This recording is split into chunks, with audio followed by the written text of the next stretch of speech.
होगी।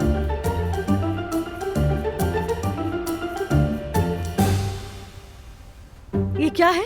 सब कतार बना के क्यों खड़े हुए हैं? हाँ?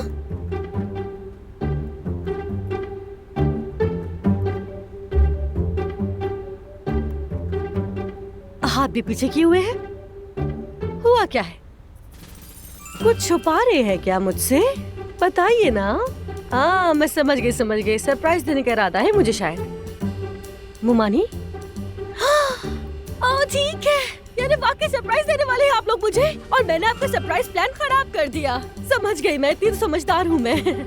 लाए दिखाए। क्या देख रहे? अरे दिखाइए ना मुझे। मुमानी जान दिखाए ना। अरे दिखाइए, दीजिए। दे ना मुझे, हद करते हैं। तो क्या है ये? हाँ? 2000 ईयर की हाई स्कूल एयरबुक। ये क्या है यास्मीन? हाँ? सॉरी, सरप्राइज खराब कर दिया।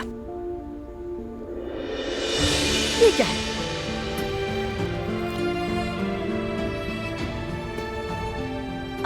जेवदत, इसका अंदाज देखो।